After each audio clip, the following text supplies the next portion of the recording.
तो धर्म पिता साकार और निराकार का मेल होता है।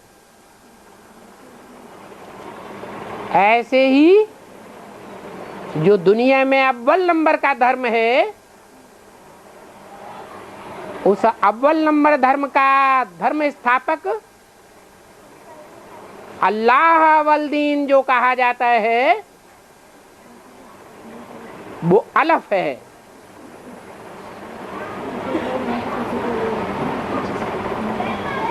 अलफ उर्दू का पहला अक्षर है और वो खड़ा हुआ दिखाया जाता है।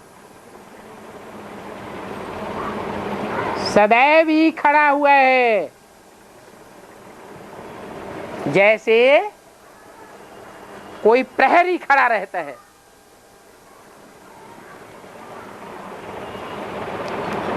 संगम युग में भी खड़ा हुआ है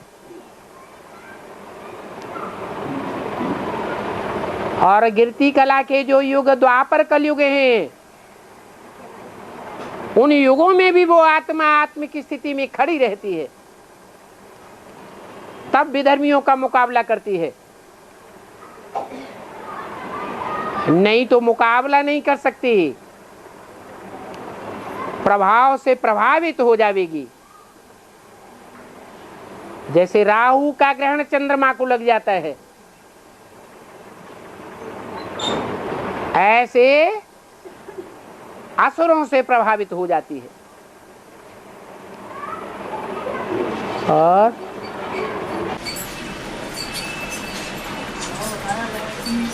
आगे चलकर तुम्हारे सेंटर लाखों की तादाद में हो जाएंगे। हाँ जी। मुर्गियाँ करोड़ों की तादाद में छपने लग पड़ेगी। हाँ जी। दुनिया वालों से ऐसी क्या गलती हो जाएगी बाबा, जो सत्युग और त्रेता में आ न सकेंगे? क्योंकि सत्युग और त्रेता की पॉपुलेशन है 10 करोड़, 700 करोड़। तो उनसे क्या गलती हो जाएगी, कि क्या चूक हो जाएगी? अभी उनको ज्ञान सुनाया जा रहा है, ध्यान दे रहे हैं। पर आगे चल के करोड़ों की तादाद में मुर्गियाँ छप पड़ेगी। हाँ, जब छपने लग पड़ेंगी तो लास्ट में लेंगे या अभी फर्स्ट में ले रहे हैं? हैं? लास्ट में लेंगे ना। जो फसल बोई जाती है, सीजन शुरू होता है और फर्स्ट में बीज बो दिया जाता है, वो ज्यादा फल देता है, या लास्ट में जो बीज बोया जाता है वो ज्यादा फल देता है?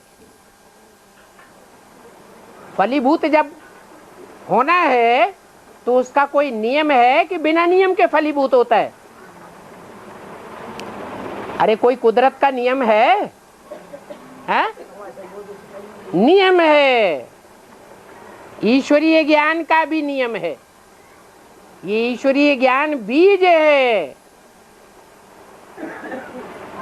ये बीज बुद्धि रूपी धरणियों में डाला जाता है। जो बुद्धि रूपी धरणी पहले पहले उस बीज को धारण कर लेती है,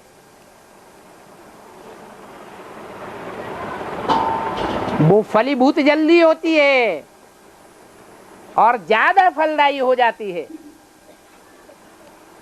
ये सब बुद्धि रूपी धरणियां हैं। ज्ञान बीज को धारण करने वाली है। जिन जिन आत्माओं ने उस ज्ञान बीज को पहले धारण कर लिया, तो वो ईश्वर बाप के पहलोटी के बच्चे हैं। जैसे पहला बच्चा पैदा होता है तो उसमें ब्रह्मचर्य की, माँ बाप की लंबे समय की पावर आ जाती है और वो जो बच्चा ज्यादा शक्तिशाली होता है। ऐसे ही ये भी ईश्वर के बच्चे हैं और ईश्वर के बच्चे जो पहले नंबर के बच्चे हैं, उनको ईश्वर की दी हुई राजाई मिलती है। दुनिया में खास भारत में ये परंपरा चली आई है कि जो भी राजाएं हुए हैं द्वापर कलयुग में भक्ति मार्ग में, वो पहलौठी का जो बड़ा बच्चा होता है उसको राजाई मिलती रही। ये तो मुसलमान बादशाह हुए हैं जिन्होंने अपने बाप को मार डाला या जेल में बंद कर दिया, और छोटे बच्चों ने भी राजाई हत्या ली। भारत की परंपराएं ही निराली हैं। ये परंपराएं ईश्वर बाप के द्वारा स्थापन की हुई है। और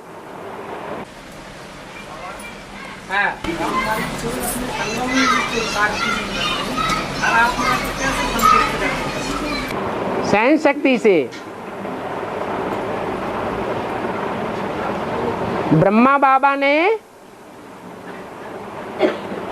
प्रत्येक ब्राह्मण आत्माओं को ब्राह्मणों की दुनिया में कैसे संतुष्ट कर लिया? उनका कौन सा विशेष गुण था जिस गुण के आधार पर आज ब्राह्मणों की दुनिया में एक भी ब्राह्मण ऐसा नहीं है जो ये कहे कि ब्रह्मा बाबा ने हमको अशांत किया, दुख दिया। सबको संतुष्ट किया। तो जब एक आत्मा ऐसा कर सकती है तो दूसरी आत्माएं नहीं कर सकती क्या? है? कर सकती है। और सृष्टि चक्र 5000 वर्ष का है, लेकिन मिस्र के जो पिरामिड है उनका इतिहास 10,000 वर्ष का बताया जाता है।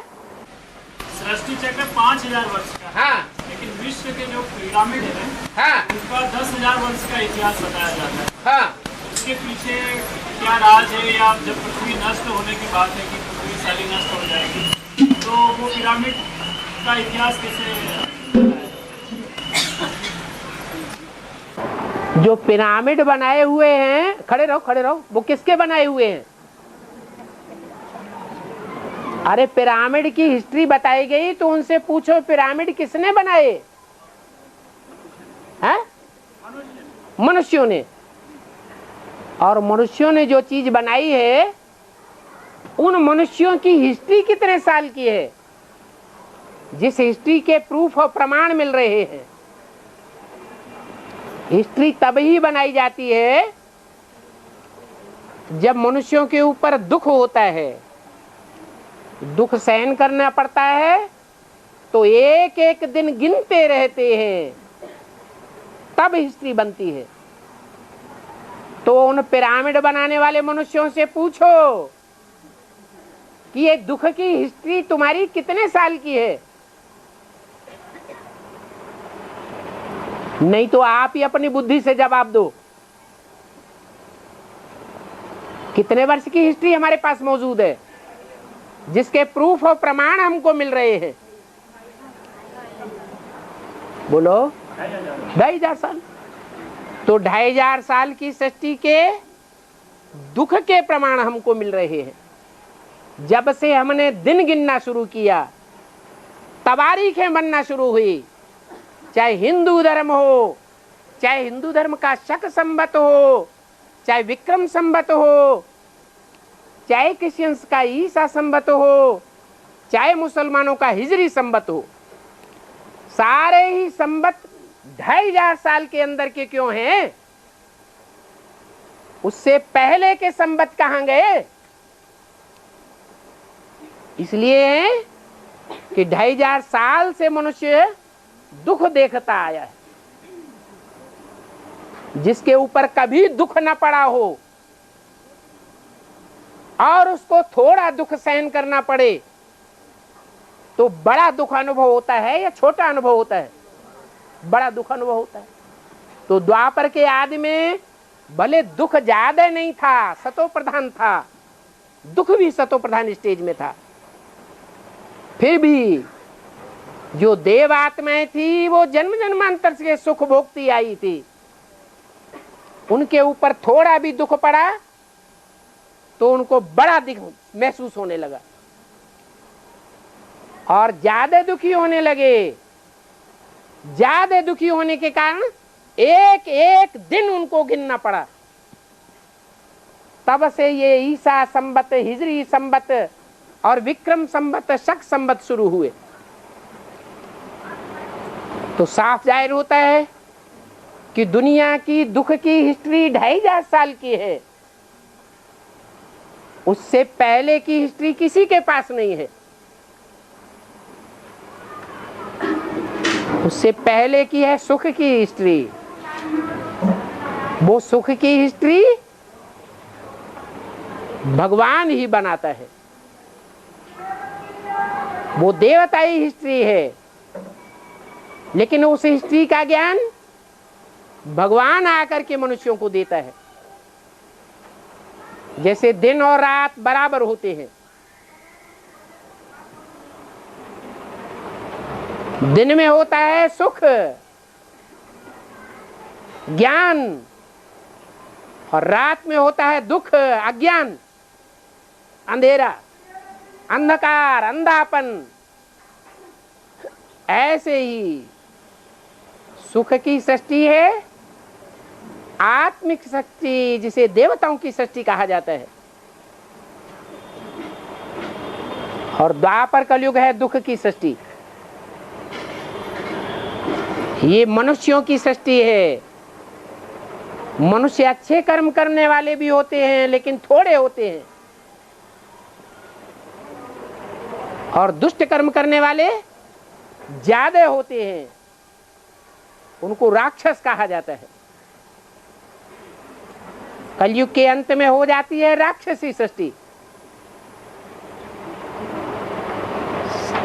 नई दुनिया जब थी तो 16 कला संपूर्ण देवताई सृष्टि थी। ये दिन और रात का जो चक्र है वो हमें बताता है कि घोर सोझरा होता है तो घोर अंधेरा भी होता है। ऐसे ही इस सृष्टि रूपी रंगमंच पर भी सतयुग का आदि है घोर सोझरा, और कलयुग का अंत है घोर अंधेरा। उस घोर अंधेरे के टाइम पर भगवान आता है,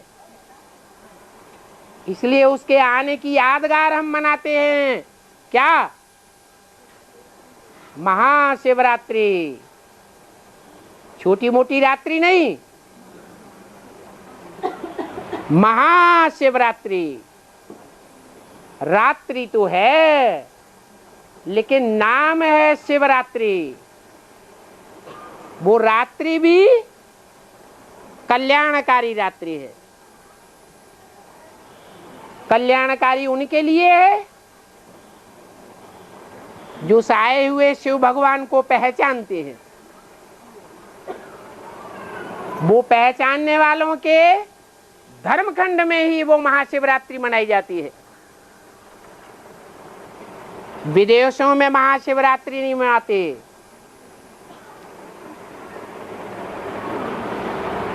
तो समझने की बात है,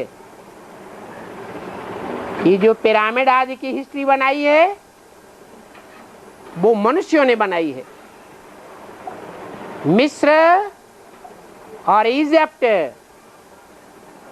ये विदेशी हैं जिन्होंने अपने को पुराना और ऊंचा साबित करने के लिए ये हिस्ट्री में बैठ बातें बनाई है। उनके पास कोई पक्का प्रूफ नहीं है, और कोई पक्का प्रूफ है तो आकर के समझाएं, सिद्ध करें। नहीं तो जो बुद्धिमान बाप के बच्चे हैं वो बिना प्रूफ और प्रमाण के कोई की बात को यूं ही नहीं मानेंगे कि वो कहते हैं 10,000 साल पुरानी दुनिया है, या शास्त्र कहते हैं लाखों वर्ष पुरानी दुनिया है, तो उनके सुनाने से हम मान जाएंगे क्या?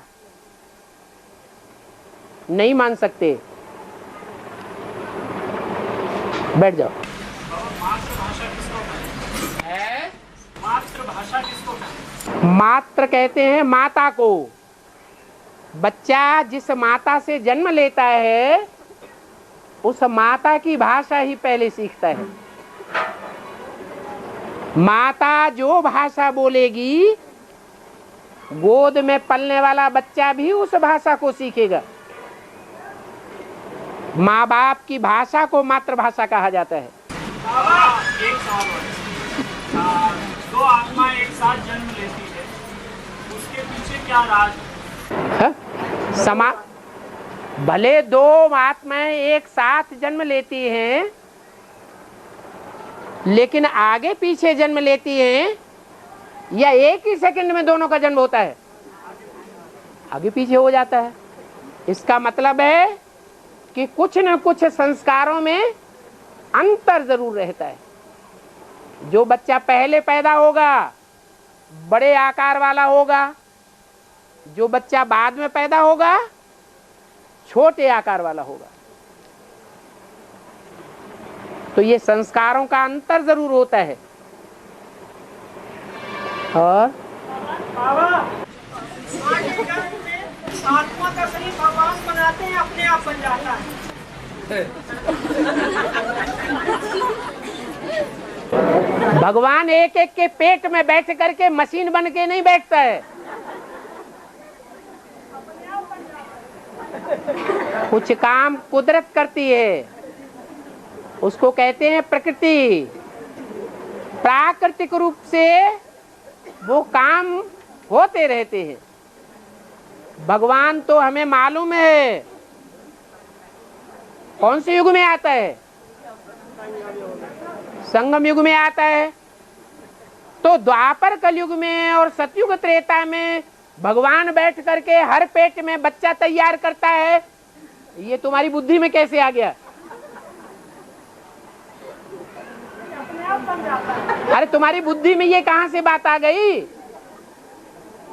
कि भगवान बनाता है? मुरली रोज सुनते हो कि नहीं? खड़े हो जाओ जरा। अरे खड़े तो हो जाओ, चेहरा तो देख लें ठीक से।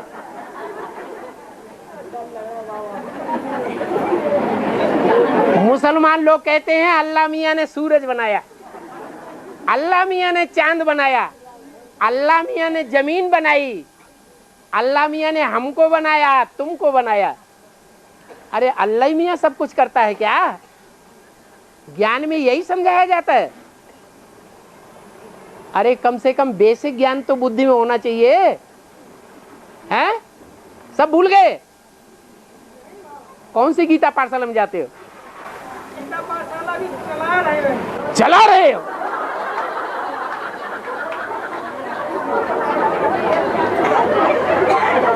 ये तो दुनिया की शूटिंग हो गई। दुनिया में ऐसे ऐसे कॉलेज हैं जहां से बीए और एमए की डिग्री लेके निकलते हैं और उन्हें जनरल नॉलेज की छोटी छोटी बातों का ही पता नहीं होता है। तो ऐसी गीता पाठशाला खोलने से क्या फायदा हुआ? और हाँ,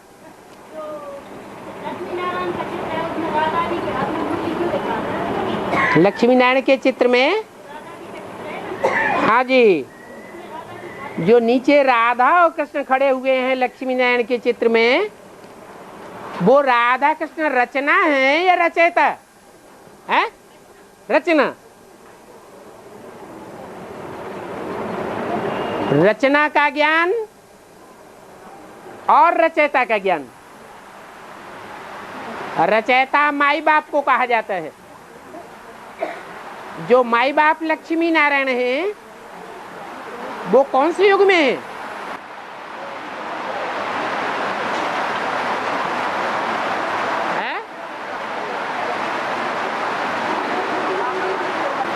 जो लक्ष्मी नारायण है वो कौन से युग में दिखाए गए हैं?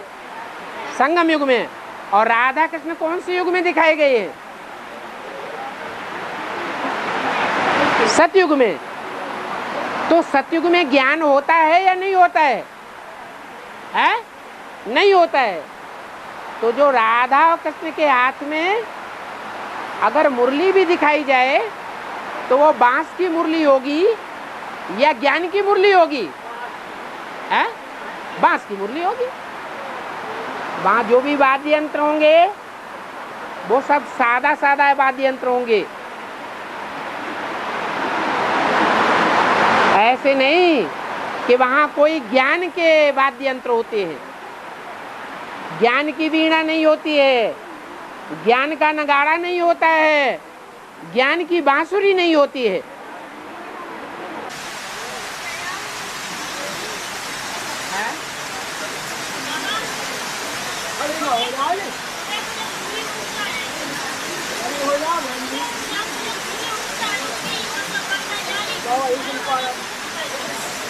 हमारे कान तो आने क्या कह रहे हैं? हमारे माता भी खड़ी होकर कह दे रहे हैं बाबा सुन पा रहे हैं, शर्म लग रही क्या?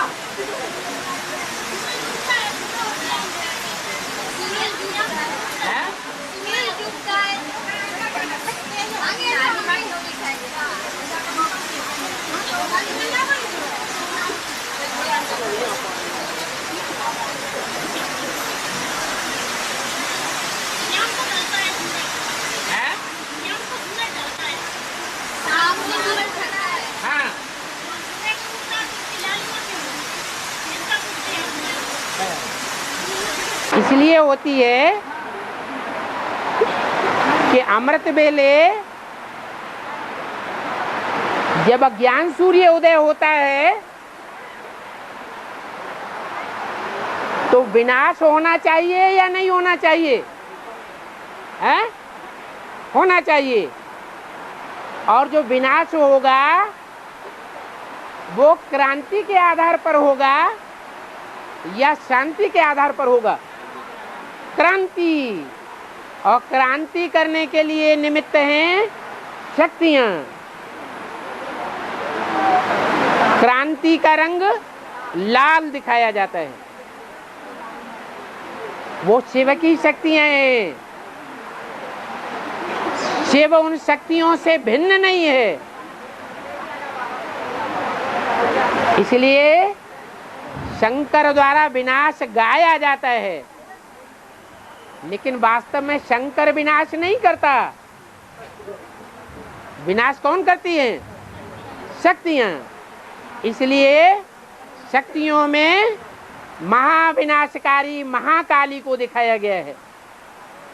वो महाकाली पहले पहले प्रत्यक्ष होती है, लाल लाल जीव निकालती हुई। इसलिए जब सूर्य उदय होता है तो लालिमा होती है, और सूर्य जब अस्त होता है तो भी वही काली ही प्रत्यक्ष होती है। यज्ञ के आदि में भी जगदम्बा थी और यज्ञ के अंत में भी जगदम्बा प्रत्यक्ष होगी महाकाली के रूप में।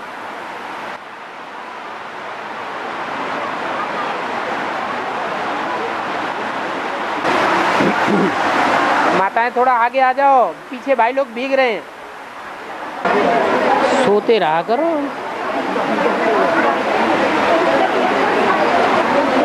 हाँ जी, प्रश्न आया है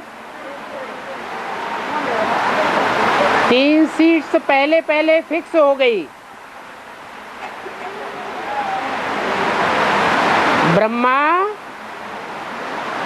बाप और जगदम्बा।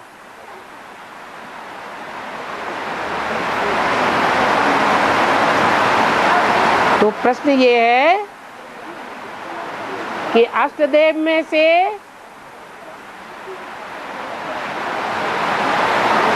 एक का ही नाम क्यों लिया गया? 2 सीट जगदम्बा और लक्ष्मी, ये अष्टदेव में से क्यों उड़ा दी गई? इस बात का जवाब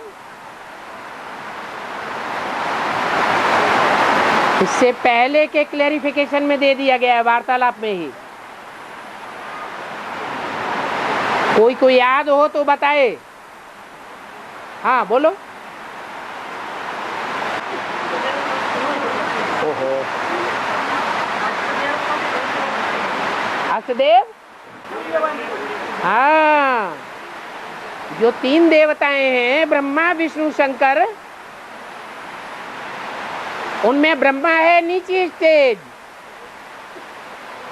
विष्णु है सेकेंडरी स्टेज और शंकर है सबसे ऊंची स्टेज। ये 3 स्टेजेज जो दिखाई गई हैं वो झाड़ के चित्र में भी देखने में आती है। झाड़ के चित्र में एक ऐसी स्टेज वाली आत्माएं हैं जो तने के अंदर दिखाई गई हैं, नीचे से लेकर के ऊपर तक अपने धर्म की ही पक्की हैं, न दाईं ओर के धर्म में कन्वर्ट होती हैं और न बाईं ओर के धर्म में कन्वर्ट होती है, कोई से प्रभावित नहीं होती। वो हैं अव्वल नंबर की आत्माएं, ज्ञान सूर्य को फॉलो करने वाली। दूसरे नंबर की आत्माएं वो हैं जो भारतीय धर्मों को फॉलो करती हैं।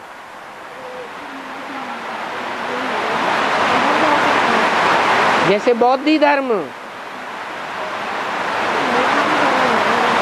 संन्यास धर्म, सिख धर्म,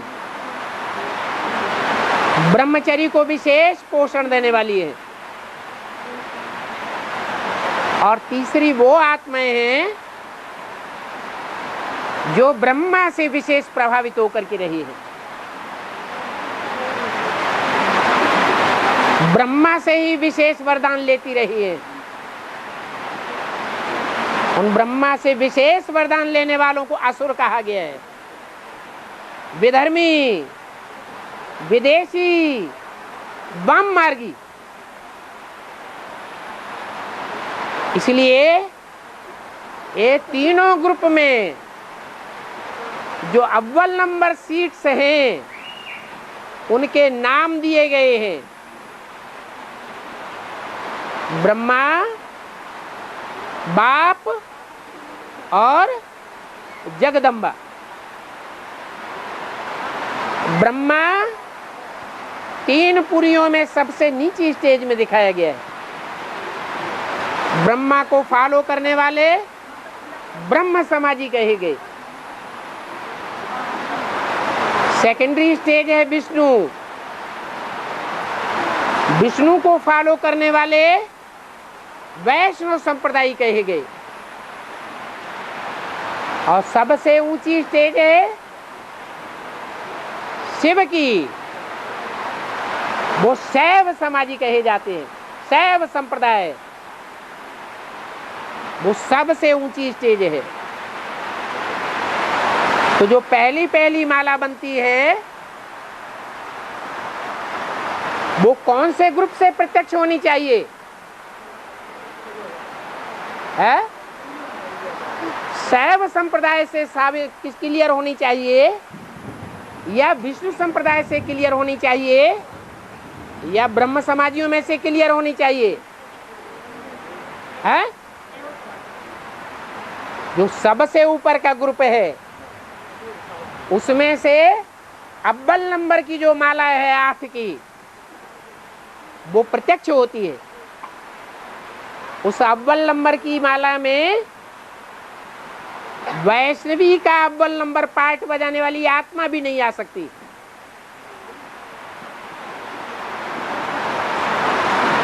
और ब्रह्मा की सोल भी नहीं आ सकती। जिसने सहनशीलता का अव्वल नंबर पार्ट बजाया, और जगदम्बा भी नहीं आ सकती। जो पहला ग्रुप है जो अल्लाह अव्वल दीन की स्थापना करता है वो है 8 का ग्रुप, सूर्यवंशियों का ग्रुप। लक्ष्मी या राधा चंद्रवंश से आवेगी या सूर्यवंश से आवेगी? चंद्रवंश से आवेगी। और ब्रह्मा सो जगदम्बा कहां से आवेगा? वो पार्टधारी है। अरे विष्णु वो तो फिर भी ऐसा पार्टधारी है जो लक्ष्य को प्राप्त कर लेता है, लेकिन जगदम्बा लक्ष्य को प्राप्त नहीं कर पाती, इसलिए वो थर्ड ग्रुप है। वो 8 के नंबर में नहीं आ सकते, वो महाकालियों का ग्रुप है।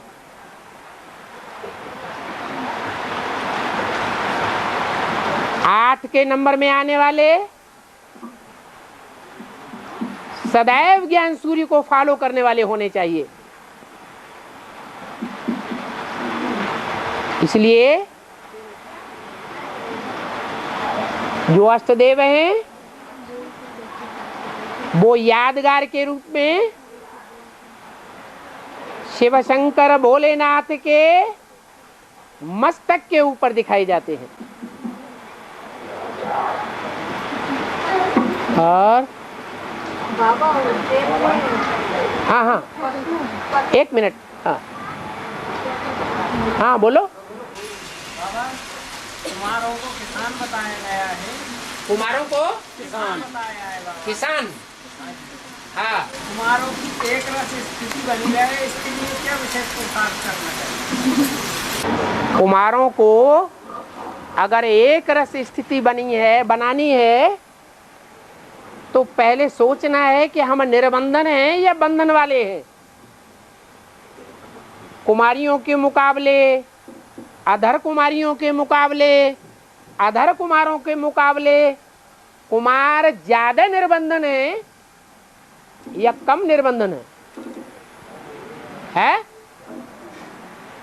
क्या कम निर्बंधन है? ज्यादा निर्बंधन है। और जो ज्यादा निर्बंधन है इस लास्ट जन्म में उन्होंने 63 जन्मों में अच्छे कर्म किए हैं या खराब कर्म किए हैं? अच्छे कर्म किए हैं। ऐसे अच्छे कर्म करने वालों को अच्छे से अच्छा जो पुरुषार्थी है, अव्वल नंबर का जो पुरुषार्थी है, जो ब्राह्मण जीवन के आदि में एडवांस की स्टेज में कुमार बन करके ही रहा है और कुमार की स्टेज में पुरुषार्थ करते हुए विश्व का मालिक घोषित हो सकता है, तो कुमार क्या नहीं कर सकते हैं? कुमारों को वरदान मिला हुआ है कि कुमार जो चाहे सो कर सकते हैं। तो करना क्या है?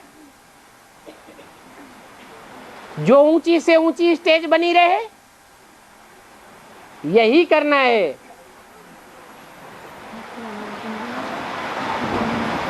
कि उनको तन से, मन से, धन से, समय और संपर्क से ईश्वरीय सेवा में ही लगे रहना है, कभी भी बेकार नहीं बैठना है। कुमारों में अखूट शक्ति होती है, इसलिए बाप ने कहा है कुमार जो चाहे सो कर सकते हैं। कुमार चाहे तो दुनिया का डिस्ट्रक्शन कर सकता है, जो सारी दुनिया का डिस्ट्रक्शन कोई भी पावरफुल से पावरफुल धर्मपिता नहीं कर सका।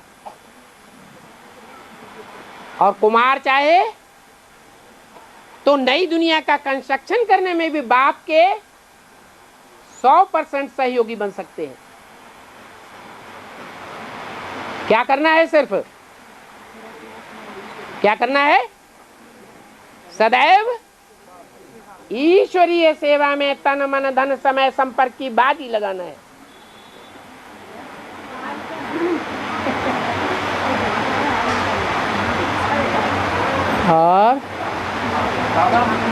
कोई माता बोल रही थी इधर से।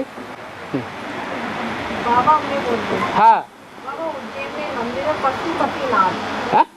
उज्जैन में एक मंदिर है पशुपतिनाथ। एक मंदिर है। हाँ, अभी देखा। अरे उज्जैन में नहीं, बाबा जो को अभी निकला है वहाँ। जो प्रसिद्ध मंदिर है वो तो महाकाल का मंदिर है। वो अभी निकला है मंदिर जंगल में। हाँ पशुपतिनाथ। हाँ जी। तो उसमें शिवलिंग में 8 चित्र बताए।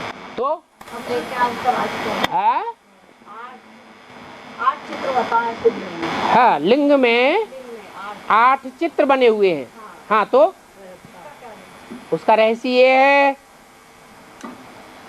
कि परमपिता परमात्मा शिव एक व्यापी होकर के प्रत्यक्ष होता है संसार में, या 8 व्यापी या अनेक व्यापी होकर प्रत्यक्ष होता है?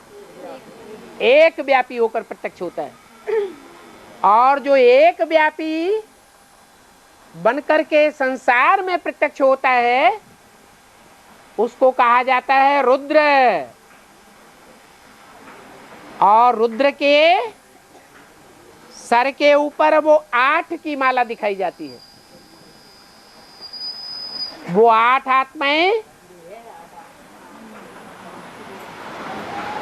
उस सुप्रीम सोल बाप की प्रवेशता की यादगार नहीं है, रुद्र की प्रवेशता की यादगार है।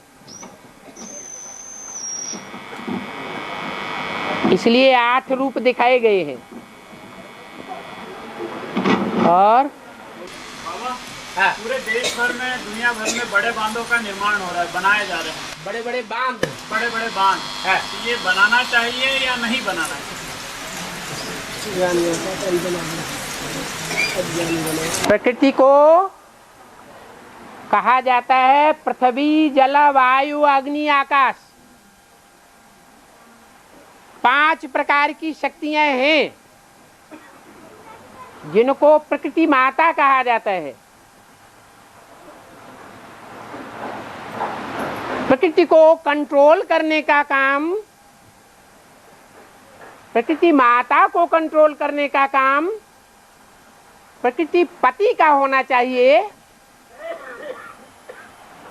या बच्चों का होना चाहिए?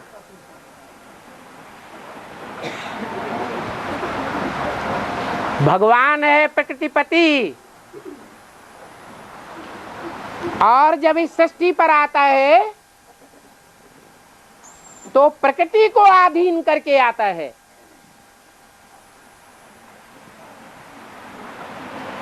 भगवान निराकार शिव ज्योति बिंदु को कहा जाता है।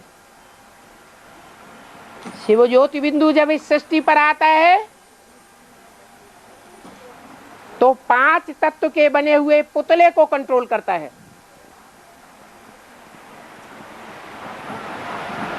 वो पुतला है प्रजापिता ब्रह्मा।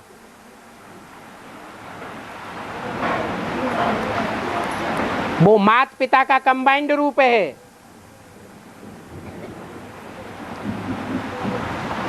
वो प्रकृतिपति है। अगर बच्चे मां को अपनी बुट्ठी में करके बैठ जाएं तो पाप बनेगा या पुण्य बनेगा? है पाप बनेगा। बच्चों की अल्प बुद्धि है। संगम युग में भी जो बच्चे हैं वो बाप को निश्चयात्मक बुद्धि से 100% नहीं पहचानते हैं, इसलिए निश्चय अनिश्चय के चक्र में आते रहते हैं। बाप को न पहचानने के कारण अम्मा को अपनी मुट्ठी में करते हैं और अपने तरीके से चलाना चाहते हैं। ऐसे ही जड़ प्रकृति में भी हिसाब है। जड़ प्रकृति के 5 जड़ तत्वों को स्वतंत्र रूप से निर्बाध गति से बहने देना चाहिए। मनुष्य की अल्प बुद्धि रावण की बुद्धि है आज की दुनिया में। जो शास्त्रों में गायन है कि रावण ने पृथ्वी जलवायु अग्नि देवताओं को अपनी चारपाई की पाटी से बांधा हुआ था, बंधन में डाल दिया था। उंगली से इशारा करता था और रात्रि के 12 बजे के अंधकार में रोशनी ही रोशनी हो जाती थी। उंगली से इशारा करता और सारे शहर में पानी ही पानी दौड़ने लग पड़ता।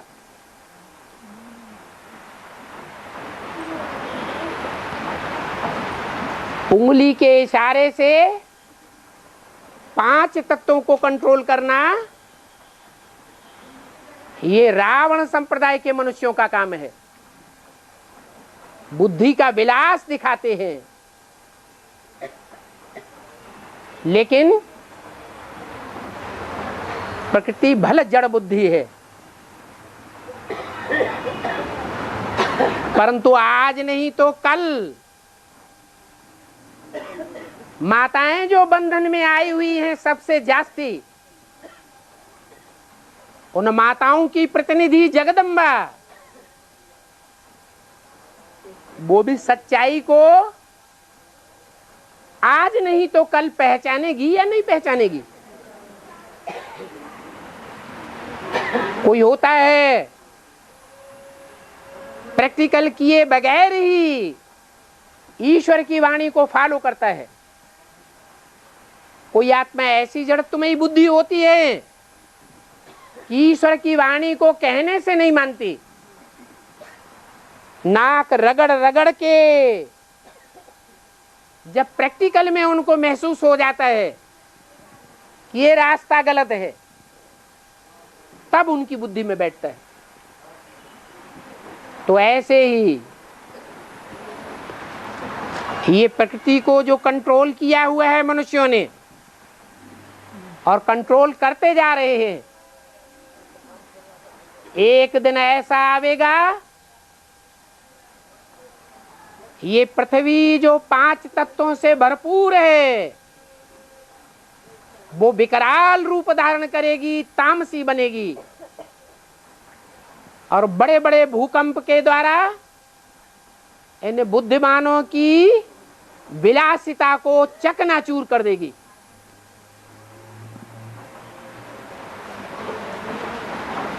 बुद्धि के ऊपर जो अहंकार धर के बैठे हुए हैं वो सब बेमौत मारे जाएंगे। दुनिया की भारी से भारी आबादी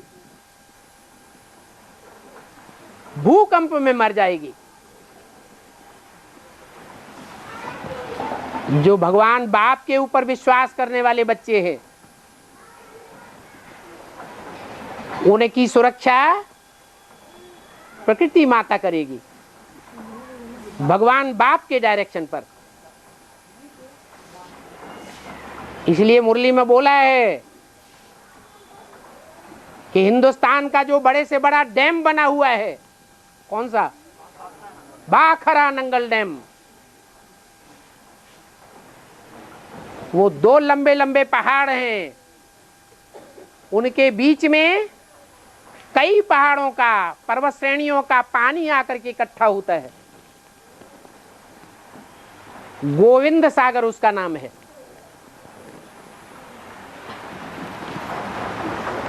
उस पहाड़ के थोड़े से हिस्से को काट दिया और उसमें से पानी की धारा को कंट्रोल करके नंगल डैम बनाया हुआ है, जो भारत का बड़े से बड़ा डैम है।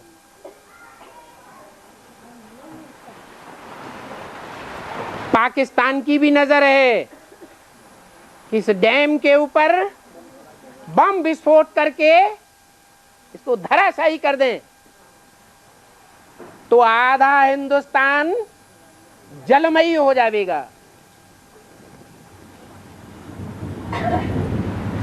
इतना बड़ा वो गोविंद सागर है, बहुत गहरा भी है। सारा पानी हिंदुस्तान में आ जाएगा, दिल्ली बोड़म बोड़ हो जाएगी।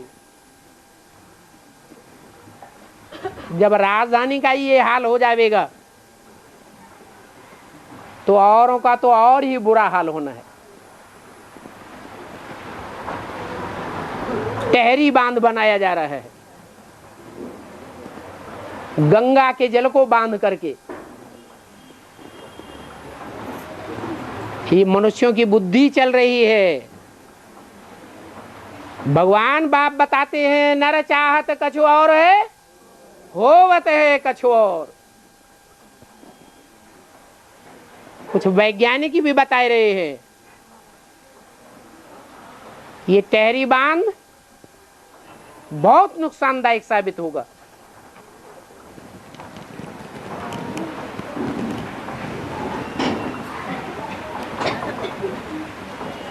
तो प्रकृति के कार्यों में मनुष्य को हस्तक्षेप नहीं करना चाहिए।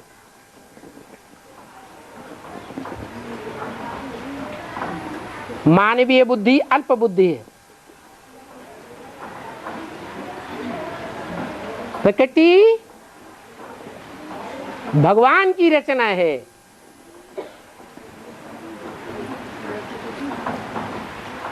कुदरत के कंट्रोल को मानना चाहिए। कुदरत बड़े से बड़ी कंट्रोलर है, लेकिन ऐसी रहस्यमयी है कि भगवान को तो पहचान सकते हैं लोग,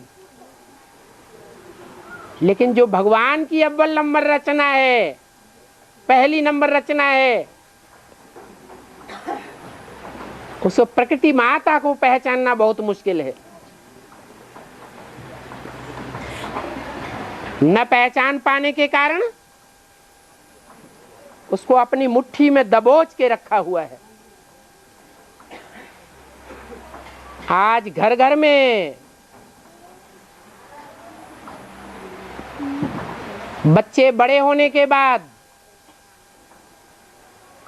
खुदान खास्ता बाप के बुढ़े और न होने के बाद मां को कंट्रोल करके बैठते हैं।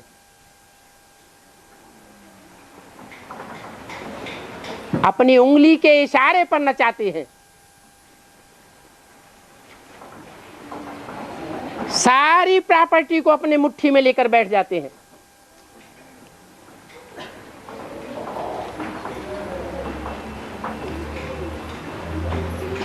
माताएं सारी की सारी बंधन में आई हुई है। घर घर में वो गीता के भगवान कृष्ण बच्चे बन करके बैठ गए। ये परंपरा अभी टूटेगी। ये अज्ञानता का अंधकार टूटेगा।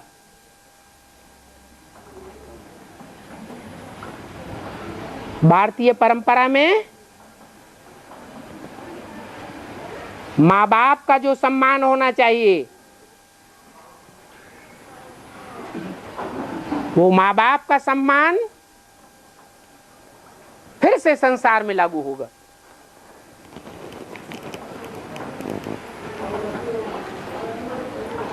और सरकार ने भी नियम बनाया, अभी बता रहे थे कि अगर माँ बाप को खाना नहीं देंगे या उसको नहीं रखेंगे तो 5,000 रुपये और 3 महीने की जेल है। तो जब भगवान आते हैं तो भ्रष्टाचारी गवर्नमेंट को भी फॉलो करना पड़ता है। सन 76 से पहले भगवान बाप का प्रत्यक्षता वर्ष नहीं था। 76 में बाप का प्रत्यक्षता वर्ष ब्राह्मणों की दुनिया में मनाया गया। तो भारत की भ्रष्टाचारी गवर्नमेंट में भी ये घोषणा की गई कि महाशिवरात्रि का व्रत पर्व छुट्टी होने लायक है। छुट्टी घोषित कर दी गई। पहले परिवार में माताओं का कोई हिस्सा नहीं होता था। अभी भगवान बाप आए हुए हैं तो माताओं का भी हिस्सा प्रॉपर्टी में उतना ही होता है जितना बच्चों का होता है। और बाबा, भैंस के दूध से गाय के दूध को श्रेष्ठ बताया जाता है। हाँ जी।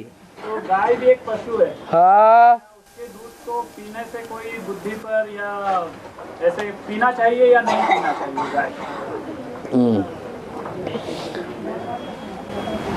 कोई भी वैज्ञानिकों से पूछा जाए, कोई भी वैद्य डॉक्टरों से पूछा जाए, नेचुरोपैथी के डॉक्टरों से पूछा जाए कि भैंस का दूध ज्यादा पौष्टिक और ज्यादा कल्याणकारी होता है या गाय का दूध ज्यादा कल्याणकारी होता है, क्या कहेंगे? गाय का। भारतीय परंपरा के शास्त्र गाय के दूध की महिमा करते करते नहीं थकते हैं। अरे दूध तो छोड़ो, गाय का मूत्र भी पीते हैं। जो भी बीमार लोग होते हैं, कई बीमारियों में गौमूत्र से ठीक किए जाते हैं। गाय सभी जानवरों के बीच में बहुत सीधा साधा जानवर माना जाता है। गाय के लिए कहते हैं जिस खूंटे से बांध दो, सीधी सादी गाय उसी खूंटे पर बंधी रहती है। बहेल गैयों की बात नहीं हो रही है जो तिराहे पर बैठी रहती हैं, प्लेटफार्म पे घूमती रहती हैं। उन पालतू गायों की बात हो रही है जो कृष्ण की गौएं गाई हुई है। मनुष्यों की जानवर बुद्धि ने तो जानवर गौओं को समझ लिया। वास्तव में जानवर गौओं की बात नहीं है, ये भारत की कन्याओं माताओं की बात है जो बड़े सीधे साधे स्वभाव की होती है। माँ बाप उनको जीवन भर के लिए जिस खूंटे पर बांध देते हैं, जिंदगी भर उस खूंटे पर बंधी रहती है। इतना सीधा साधा प्राणी कितना सात्विक होगा, फिर उसका दूध भी सात्विक होगा, उसका खून भी सात्विक नशों में दौड़ने वाला है। तो गाय का दूध, अब वो चाहे ज्ञान दूध हो या स्थूल दूध हो, भारत की जो गौएं गाई हुई हैं, जो कृष्ण के बुद्ध रूपी पांव को चाटती हैं, और जानवर कृष्ण के बुद्ध रूपी पांव को चाटते हुए नहीं दिखाई जाते, लेकिन गौओं को चित्रों में क्या दिखाया है? कृष्ण के बुद्ध रूपी पांव को चाटती हुई दिखाई गई है। माना सारा ज्ञान चाट जाती है। गौओं में जो शिरोमणि गौ है, कामधेनु गौ, उस गौ की ये विशेषता दिखाई गई है, उसके सारे शरीर में 33 करोड़ देवताओं का वास है। क्या नाम होगा उस गौ का? है कामधेनु गौ। तो दूध कितना श्रेष्ठ होगा?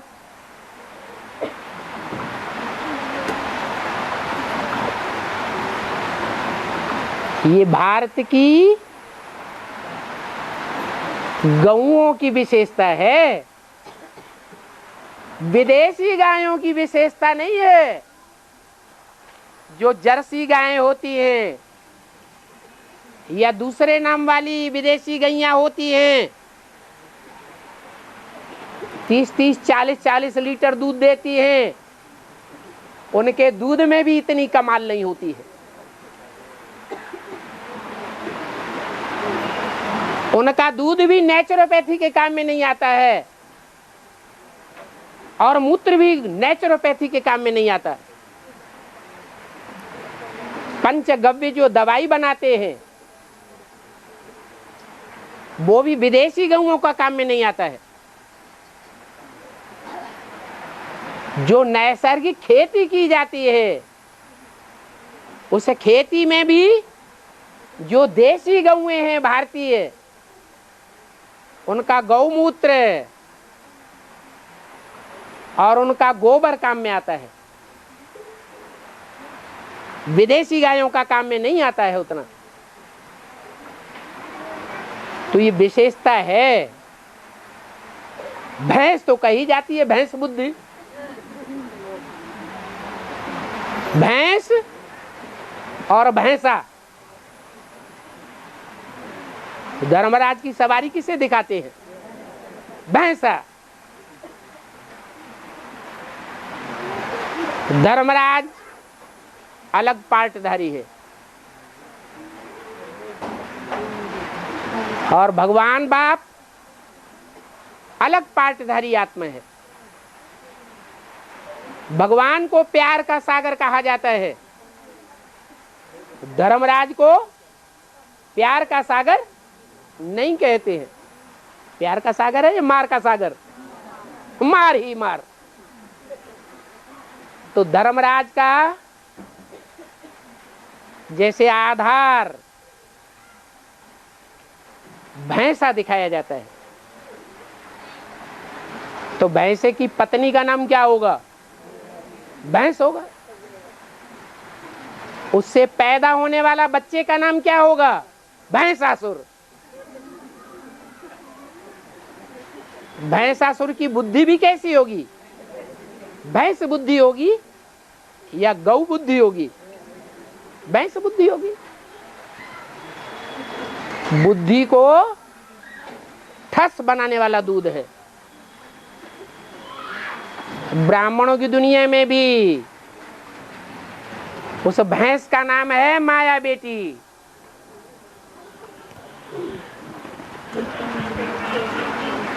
वो माया बेटी